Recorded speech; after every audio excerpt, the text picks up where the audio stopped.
Salut à tous, bienvenue sur Winamax TV, bienvenue dans Sans Filet, votre rendez-vous 100% tennis, toujours en mode tournoi des maîtres. Vous avez l'habitude maintenant depuis le début de la semaine. Vous avez aussi l'habitude de voir en plateau Benoît Mélin, notre expert tennis, qui veut se repentir. Benoît.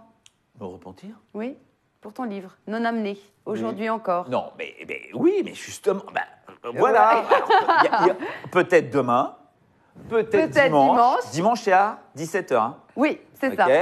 Et je voulais rappeler que voilà, Federer a gagné en 2-7. Mais t'es un truand. Julien Varlet est avec nous. Non, alors déjà, c'est pas l'expert, c'est le devin. Le depuis hier, c'est un devin. Non, mais j'ai mis un truc sur Twitter, il y a pas mal de gens qui ont relancé. Et qu'est-ce que j'ai mis? L'humilité, c'est la base du sport. Oui. Déjà, et Rafa nous l'a dit d'ailleurs, nous l'a rappelé. Et c'est marrant parce que c'est pour ça que j'ai dit ça la dernière fois quand on a fait Djokovic Team. J'ai pas dit un mot parce que j'ai pas la science infuse. Monsieur se la pète. Ceci étant dit, il y avait que 1% de nos parieurs qui sont allés sur Federer 2-0 et Benoît est quand même été sur lui. C'est tout. Puis l'humilité, c'est pour les pistièdes. Voilà, je suis pas dans l'humilité, voilà. Bon, on va débriefer de toute façon de ce Federer Djokovic. On parlera évidemment aussi de Rafael Nadal face à Tsitsipas. Et puis, on parlera du match de ce soir. On vous aidera à parier sur Medvedev Zverev.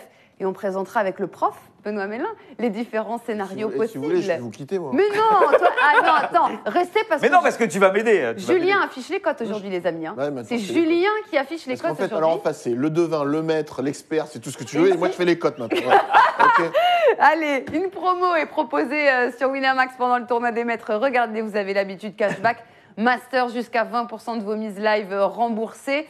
On va vous mettre le lien dans le chat qu'on va saluer sur Winamax. Salut à tous et sur YouTube. Salut les amis. 40 minutes ensemble, on va y aller tout de suite, direction Londres.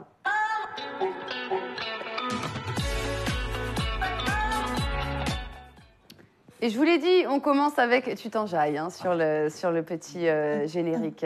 On va commencer avec le match qu'on a tous regardé hier soir, sauf ceux qui ont regardé France Moldavie. Moi, je n'ai pas regardé parce que c'était évident. Donc, non, alors il faut dire, je vous rappelle, Benoît quand même s'est fait le match avec un casque audio, donc vraiment isolé du bruit. Oui, c'est ça, tout seul. Tu mets un casque il était en ça, France. Mais t'es complètement enfermé dans le cours, c'est génial. Mais t'as pas regardé sur le grand écran? Non, il y avait... Non. Il y avait du bruit. En transe pour savourer cette magnifique victoire de Roger Federer. Sincèrement, il valait mieux regarder Federer Djokovic. Si t'aimes le sport dans la globalité, que France-Moldavie. Hein. C'est vrai, mais on va rester sur le tennis. Magnifique victoire qui permet à Federer de décrocher une place en demi et puis qui permet aussi dans le même temps à Rafa de rester numéro 1 mondial. Mon cher Benoît, tu l'avais pressenti, on ne le rappellera jamais assez. Federer transformé, il a été impérial. Mais en fait, tu te rends compte que quand Federer sert comme ça... Impérial au service, mais hallucinant. C'est quand même très compliqué. Parce que déjà, d'une part, il remporte ses jeux de service facilement. Donc derrière, bien évidemment, il est en pleine bourre pour être super agressif sur ses jeux de relance, ce qu'il a été. Ce qui est quand même la pêche. Enfin, il volait, quoi. J'ai un moment, je disais, mais où est-ce qu'il a planqué sa cape, quoi. C'était Superman, le mec. Et donc, tu te rendais compte quand même qu'il avait cette capacité à être tout le temps à 100%, parce que sur ses jeux de service, ça défilait à une vitesse ahurissante.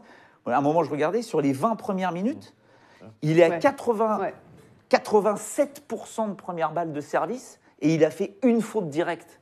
Donc, tu te dis à un moment, attends, il joue contre le meilleur relanceur de la planète. Le mec touche pas la baballe, et en plus, il n'a même pas besoin de monter au filet, puis il ne fait pas de faute directe. Enfin, c'était fou, quoi. Ce que je trouve dingue, c'est que dans le premier manche, il sert 20 fois, il perd que 3 points. Ouais, 3 points. Ça, tout le monde a sorti cette stat-là, c'est hallucinant. Et surtout, effectivement, il joue quand même sur le relanceur, le meilleur relanceur au monde. Et ce que je trouve dingue, on en parlait un petit peu avec Benoît, ce qui est d'autant plus impressionnant, je trouve, c'est que normalement, il enchaîne au filet. Parce qu'il vient chercher les points au filet. Et là, tu te rends compte qu'il n'a même pas eu à venir au filet parce qu'il faisait la différence dès les échanges de fond de court. Il n'a pas trop essayé, hein.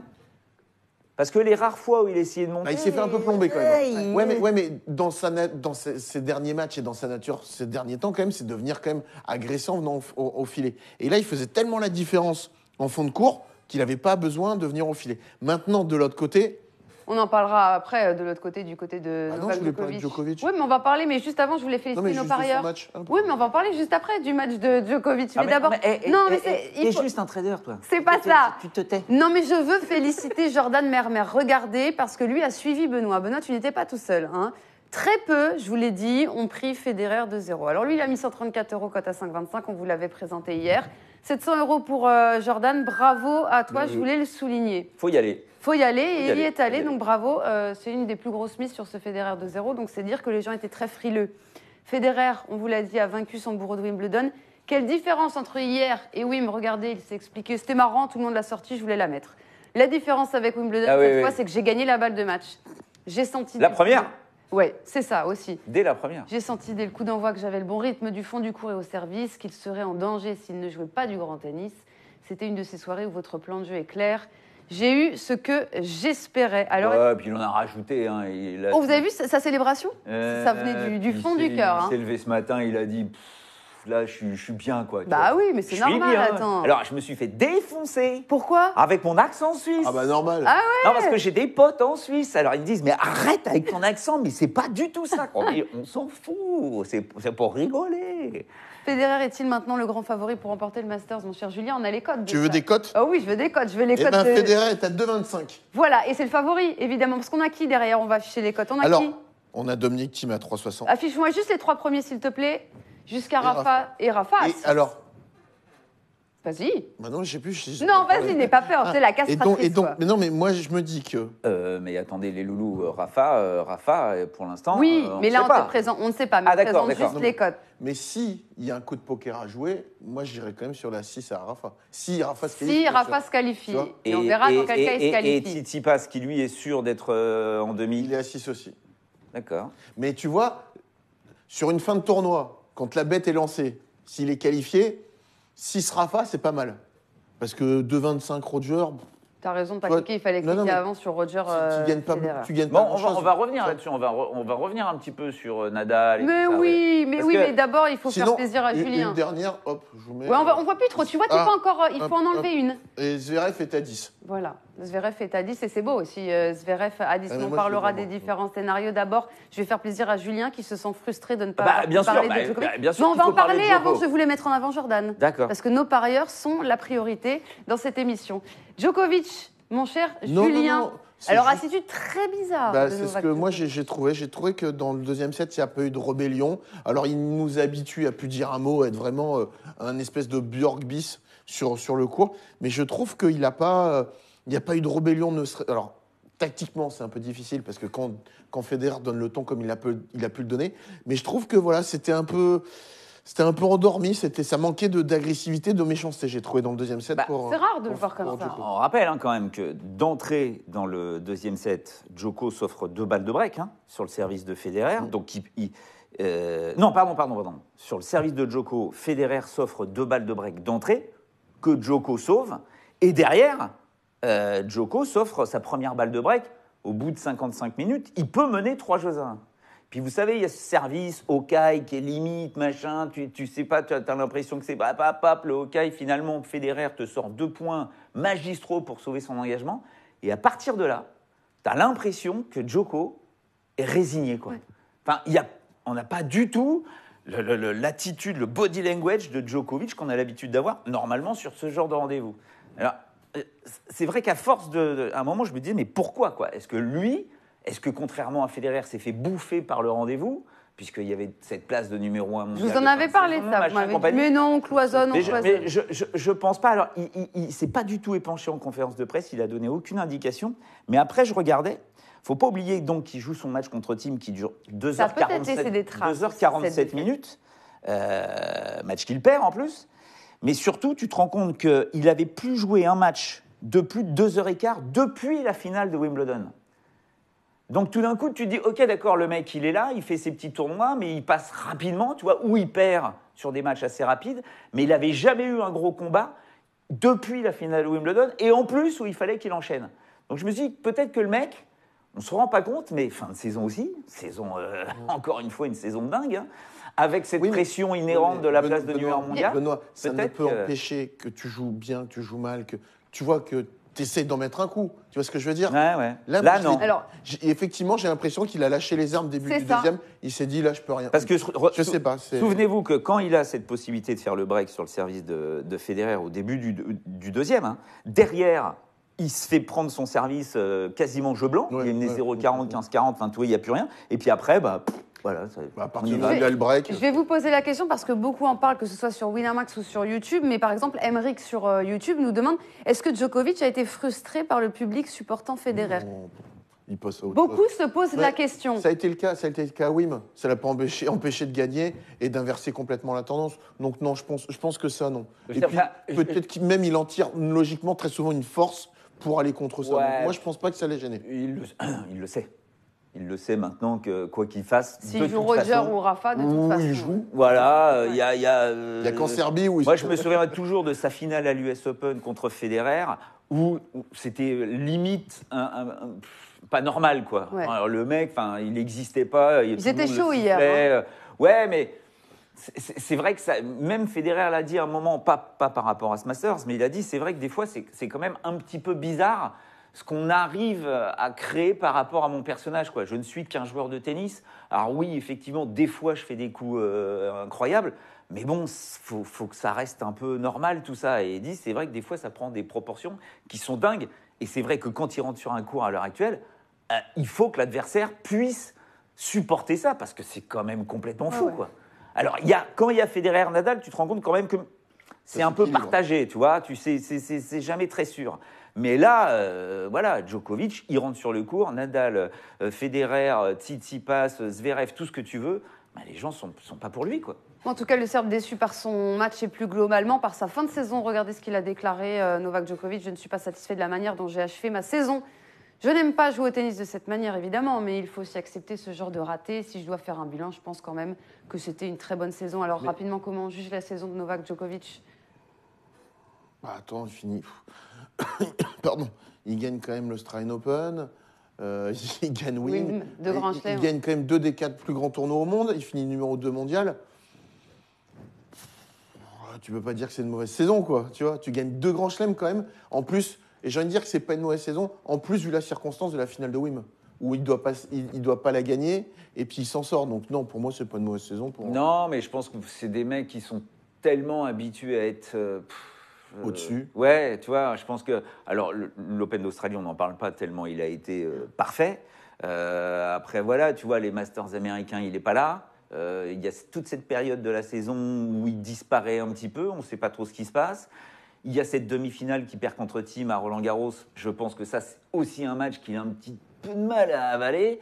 Derrière, il gagne Wimbledon, extraordinaire. Boum, encore une fois, tu vois, on ne le voit pas. Il abandonne un match très bizarre contre Wawrinka à l'US Open.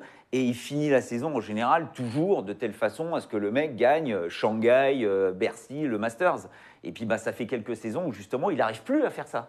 Donc, je pense qu'effectivement, quand tu as été tellement parfait, c'est ce qu'il essaye de faire, comme Federer, comme Nadal. Enfin, ces mecs-là, à un moment, comme tu dis, l'humilité, quoi. Être capable de se dire que oui, je peux perdre.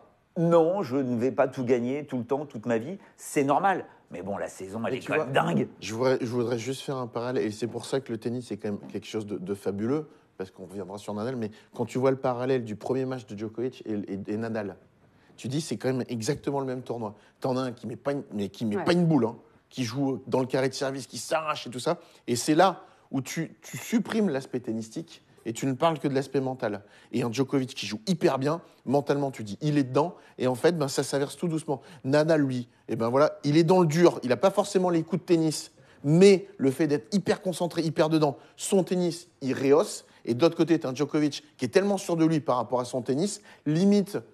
Dans la tête, il arrive un peu facile sur Thiem, il se fait contrer, et derrière, il tombe un peu dans le côté obscur. Et c'est une fois de plus, il y a le coup droit, le revers, l'aspect tennistique est une chose, mais c'est là où on voit que la tronche, ça fait 80% du boulot, quoi. Tu fais bien de parler de Rafa, on va y aller sur Rafa qui jouait en début d'après-midi, ça s'est fini il n'y a pas longtemps, face à Tsitsipas qui était déjà qualifié. Un match marathon pour Rafa pour s'imposer, mon cher Benoît, on a regardé ça ensemble. Ce fut dur pour Rafa Nadal. Vas-y, tu peux commencer. Non, mais autant je me suis énervé hier, parce que c'était une parodie. Et là, t'as vu. Et là, pour le coup, mea culpa, ce que je trouve beau, c'est que mine de rien, le petit pépère Tsitsipas, il va faire sa demi. Et si ça se trouve, il a joué vraiment le jeu aujourd'hui. Et ça va peut-être le plomber demain sur sa demi-finale, parce qu'il aura joué 2h45. il se sera battu, accroché, il n'aura pas été très loin de gagner, et il aura coulé, et peut-être qu'il peut prendre un petit coup derrière la tête. Bah là, tu vois, si on doit encore une fois, à un moment ou un autre, pousser un petit coup de gueule, c'est maintenant pour toi. On est quand même au Masters, ouais. tu vois, où c'est voilà, le paquet cadeau de Noël avec les 8 meilleurs joueurs de la planète du moment. On doit s'éclater. Il doit y avoir une équité permanente, qu'il l'est plus ou moins avec ses matchs de poule, mais bon, pourquoi pas. Et on arrive là sur le week-end, demi-finale, finale. Et donc, tu as un groupe. Le groupe de Federer. Mais comment tu fais tu dois normalement, je sais pas, mais après tu te démerdes. Non, mais là, faut deux cours. Ouais, mais comment tu fais? 2 cours. Bah non, mais parce que là, tu te dis, tu vois, c'est clair. Mais tu as le mec, tu as Tsitsipas là qui se défonce la couenne pendant 2h52 minutes à faire un match parfait dans l'esprit, dans l'esprit du jeu, c'est parfait ce qu'il a fait. Mais ce mec-là, c'est peut-être complètement fracassé parce qu'il va enchaîner là demain une demi-finale. C'est pas possible. Parce qu'on le rappelle, Tsitsipas, c'est bon, il est qualifié. On vous fera, alors ne quittez pas évidemment Winamax TV parce qu'après le petit quiz, on vous fera avec notre cher prof les différents scénarios possibles. Mais on va d'abord rester sur ce match et sur le niveau de Rafa sur cette rencontre. Il faut bien se rendre compte que Tsitsipas, suivant la position quand il va terminer là, sa poule, s'il est numéro 1, il va jouer contre Federer. Ça, c'est le match de 15h de samedi. Donc, c'est-à-dire quand le mec a encore moins de repos potentiellement. Après, ce qui est difficile pour Tsitsipas, c'est que là, il va arriver cette soirée. Très souvent, tu prépares ton match la veille avant d'aller te coucher. Très souvent, tu commences tactiquement à préparer. Et là, peut-être qu'il va aller au lit. Je pense qu'il va regarder un peu quand même, sans savoir exactement qui va jouer. Ça laisse quand même un petit peu de tension et de stress pour la nuit, je trouve. Et effectivement, il aura moins de repos que l'adversaire. Voilà, une fois que ça c'est dit, on va se basculer maintenant sur Rafa. Rafa, son niveau de jeu affiché, parce que c'était pas forcément non plus un grand Rafa. C'est ce que je te dis, une fois de plus, tu le vois jouer très très court sur son premier tour.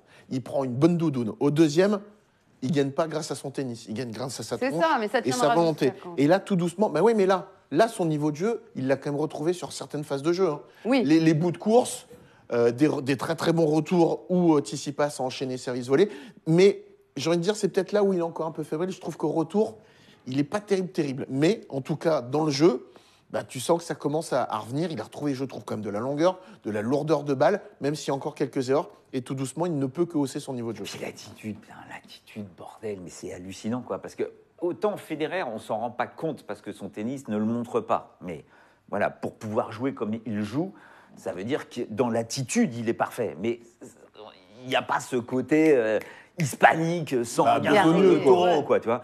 Mais le seul moment où Nadal a eu, j'ai envie de dire, une attitude moyenne, c'est au début du 3e set, quand il a joué le match de dingo contre Medvedev, où tout d'un coup, on l'a senti un petit peu touché. Alors, dans le physique, dans le mental, j'en sais rien, mais où il n'était pas à fond. Là, encore une fois, il fait un match. Du début jusqu'à la fin, le mec, il se bat.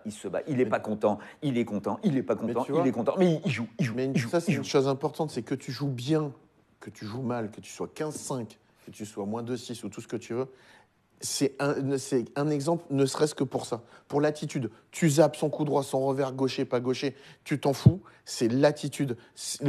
Les jeunes doivent regarder ça parce que, je veux dire, c'est exactement ce qu'il faut faire. Tu joues bien, tu joues mal. Oui, mais toi-même, tu sais, à un moment donné, c'est compliqué de. Mais moi, je l'ai vécu. Mais effectivement, à un moment, quand tu as ces mecs-là, c'est tirer vers ces mecs-là.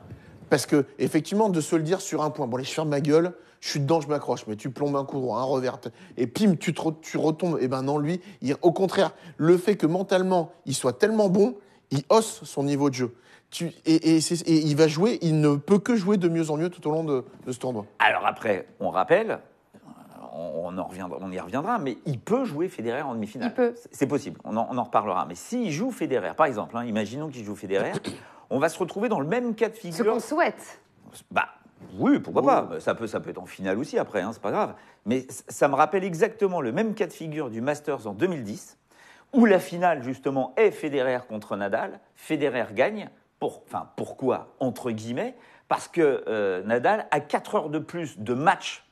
4 heures de plus sur 4 matchs. T'imagines ? 4 heures de plus dans les pattes que Federer. Là, il en est déjà à plus de 7 heures. Plus de 7 heures sur ces 3 matchs.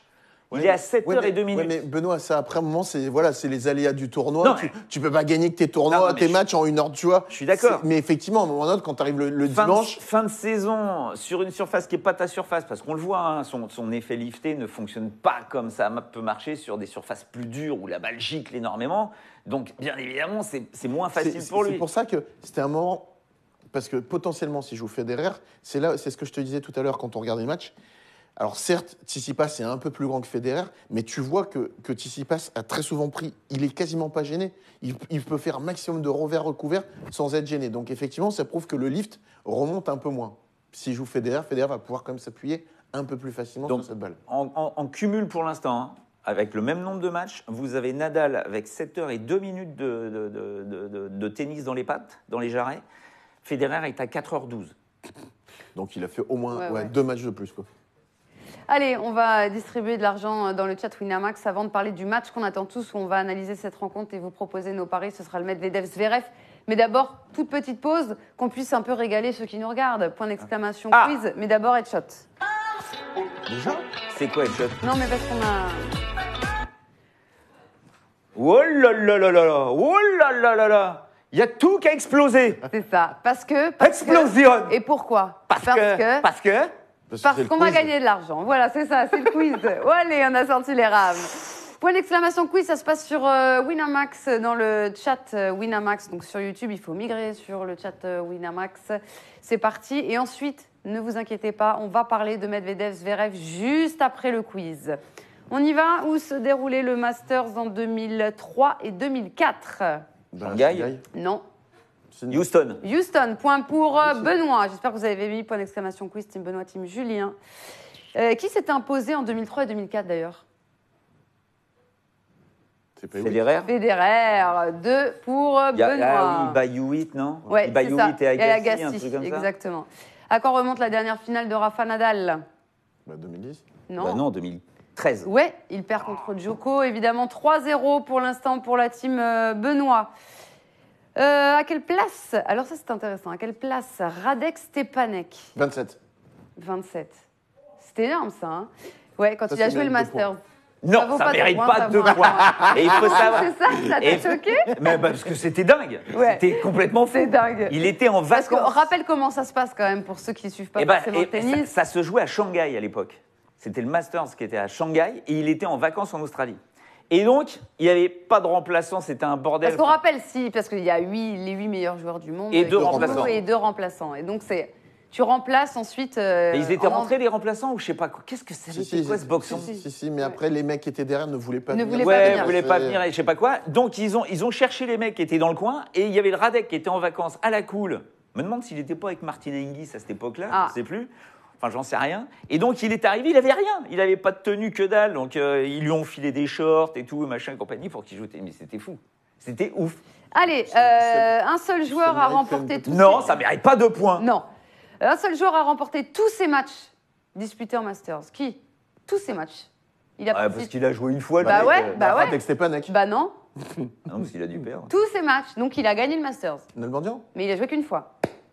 Mais Dimitrov. Oui, Julien, 3-2. Alors, j'espère que vous vous souvenez des poules Kuerten et Hewitt l'année dernière. Non. Bah, donnez-moi au moins 2 joueurs par poule. Dimitrov, Goffin. Non, mais l'année dernière. Zverev. Zverev, Djokovic. Non, mais oui, par poule. Ça, ok. Ah, ça marche, c'est une poule, ça. Kuerten, le cul. Zverev, Djokovic.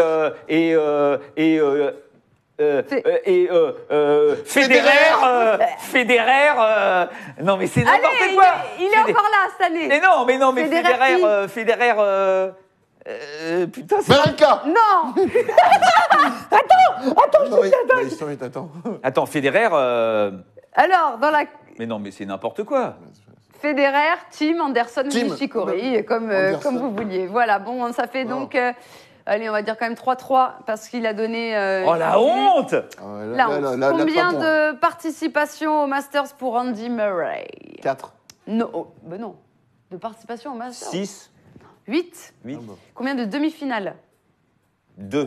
3 points pour Juju. C'est Julien qui s'impose au quiz. Il fait demi Murray en 2008, 2010 et 2012. Bravo. Julien. Il fait demi quand ? 2008, 2010, 2012.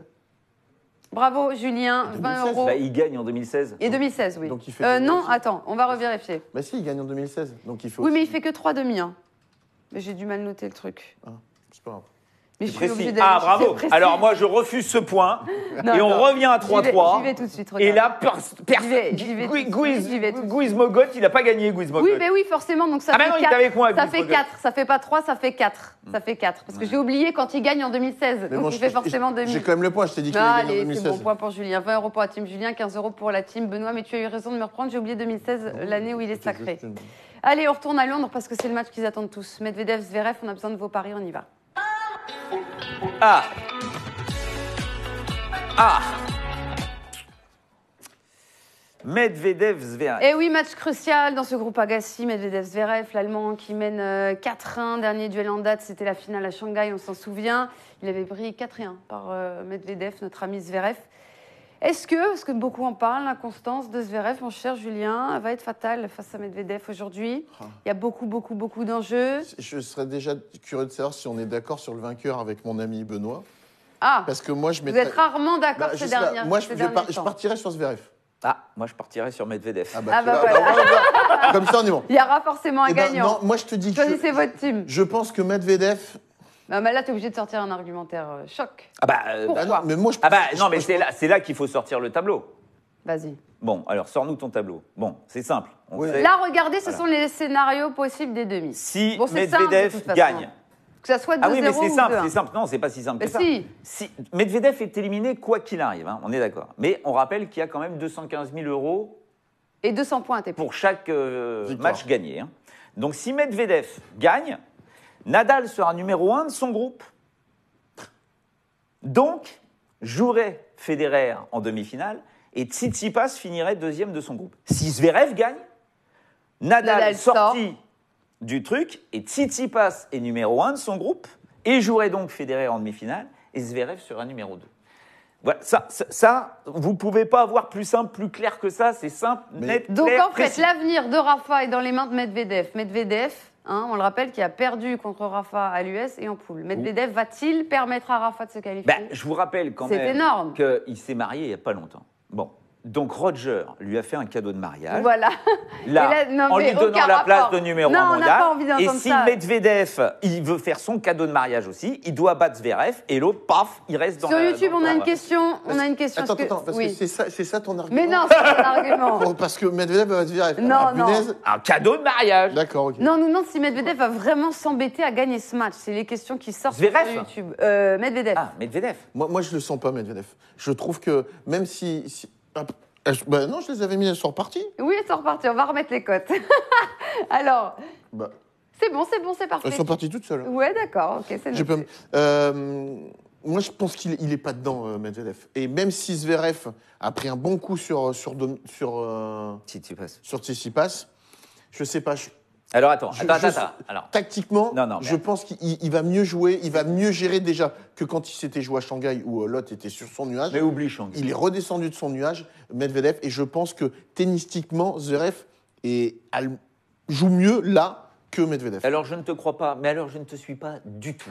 Ah, pas du tout. Alors, je t'explique déjà, que Zverev, sa seule victoire, c'est contre un Nadal qui ne faisait pas avancer sa balle lors de la première C'est journée vrai. de ce Masters. Donc, il y avait pas, Rafa n'était pas là. C'est pas faux. C'était pas Rafa. Donc, derrière, il joue Tsitsipas. Le Zverev, le fantôme, mais alors le fantôme de l'O2 Arena, il n'existe pas.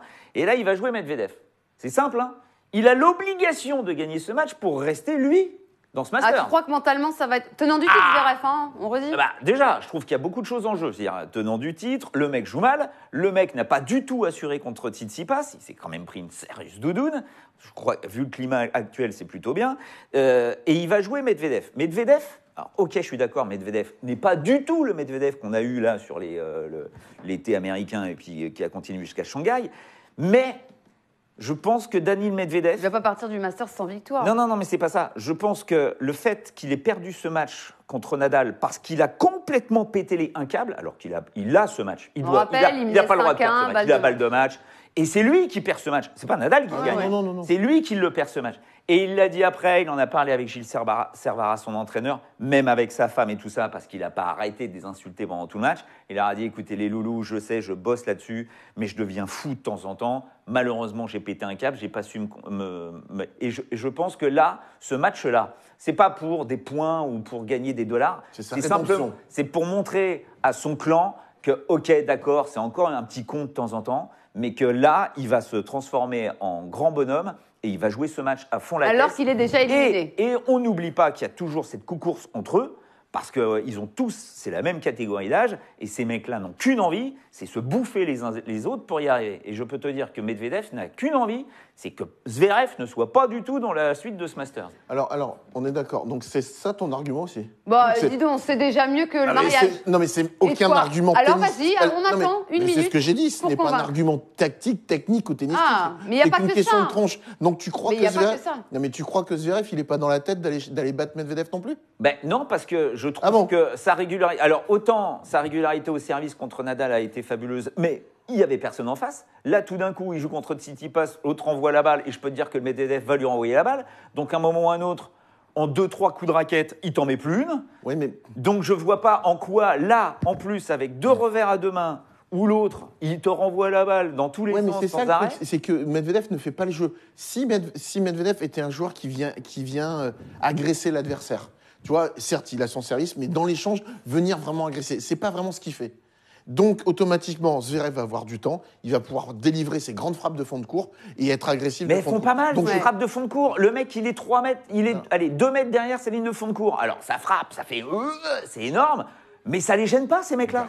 Ça les gêne pas, c'est que des... Ils font tous la vie. Je suis d'accord, mais je sais pas. Je trouve que tes arguments sont un peu légers. Eh ben moi, je te dis que Zverev éclatera à chaque fois dans les longs rallyes de fond de cours et que Medvedev, en plus, va mieux servir plus régulier que Zverev.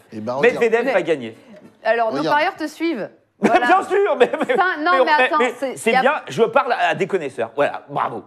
Il n'y a pas une marge énorme. 57% de nos parieurs vont sur Medvedev et 43% sur Zverev. Regarde, je vais même te dire mieux. Il y a deux cotes où j'irai, moi. Vas-y, mon cher Julien.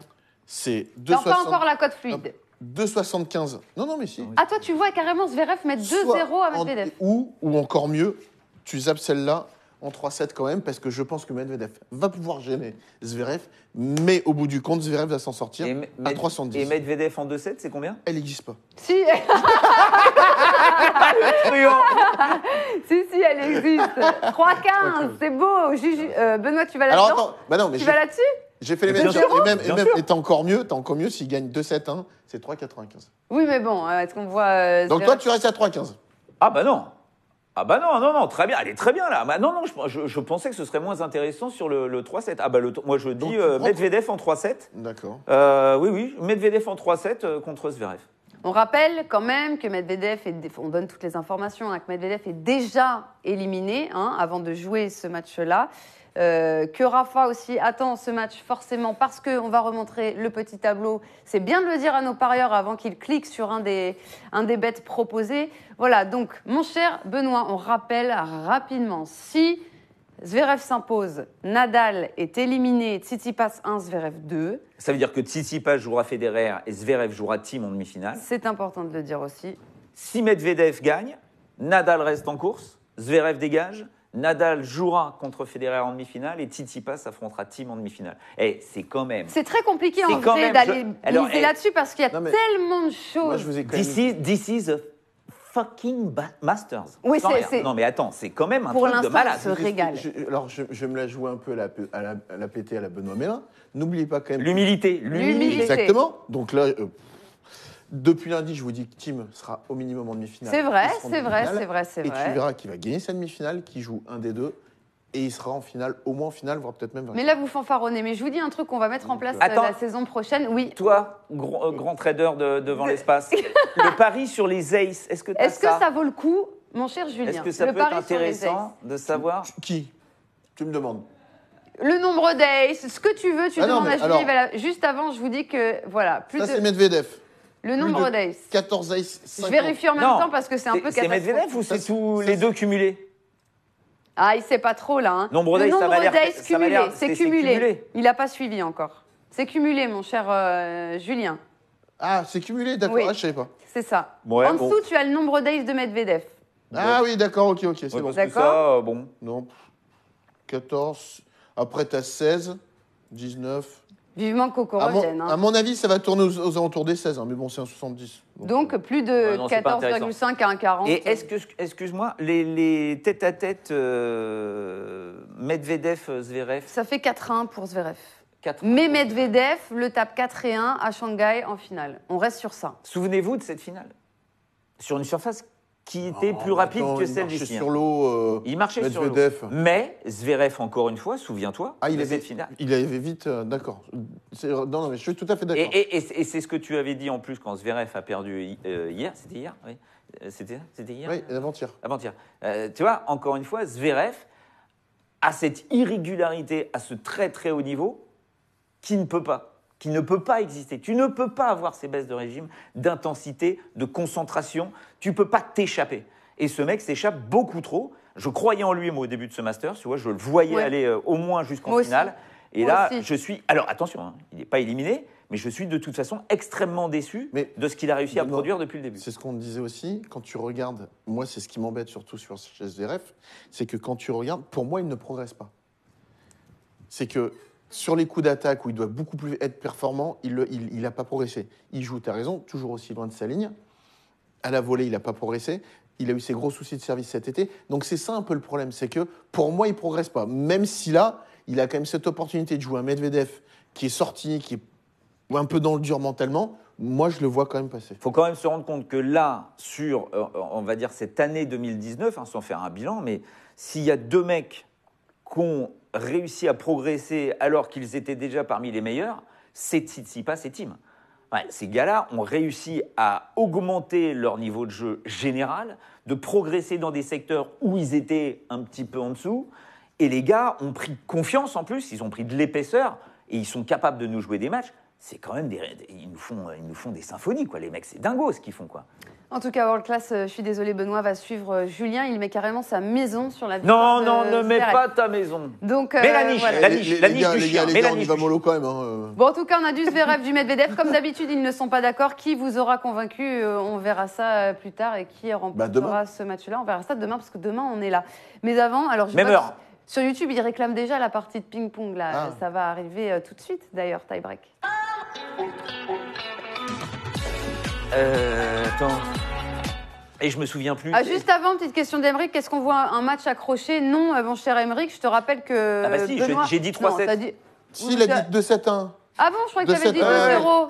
Et moi, Oui, mais Ah. la cote était très intéressante. 3,95. La question est 3,95. voyez-vous un match accroché, oui ou non moi, je vois quand même 3-7. Un match bizarre. Ben, 3-7. c'est pas accroché. Ça va être 3-7, mais bizarre. Oui, bon, Comme tu 3-7, dis, Emeric, bizarre. tu as compris. Hein.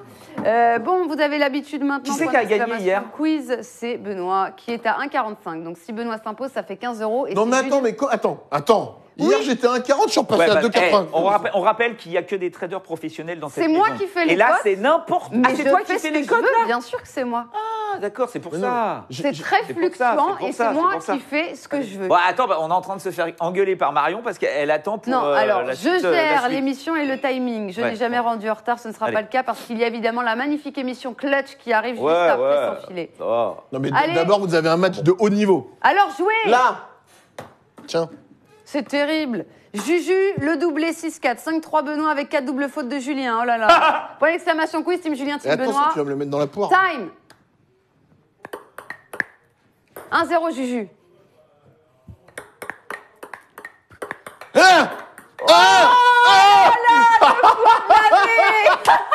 Énorme 1-1. 2-1 pour toi. Vous pouvez parler moins fort, Régie Oh non. 2-2. Allez Et à chaque fois, tu fais. 3-2. T'en as un où tu fais une vraie merde. Oh, c'est bien servi, ça hein. Oh, mais... T'as vu, j'ai- Ouais Il y a palette. Combien 4-2. Mais bon, on sait pas trop. Hein. Oh, la victoire de Julien Victoire de Julien, 30 € pour la team du Julien. Là, c'est les services qui a fait la Bravo, différence. énorme, le point, les frissons, énorme les gars, vous nous avez fait rêver. Ça c'est niveau Masters, merci à tous d'avoir été avec nous. Donc je vous l'ai dit juste avant, émission basket sur Winamax TV, c'est Clutch qui arrive dans 5 minutes. Nous on se retrouve demain, même heure, même endroit, le temps que Benoît digère cette défaite. Tu vois, il y a aussi alors que moi je suis humilité, je suis, c'est mon deuxième prénom, c'est la gestion des émotions. On parle souvent mental, mais tu as aussi après la gestion des émotions. Le mot de la fin pour Benoît, on va se quitter là-dessus. Le mot de la fin? Vive le sport. Bah fin.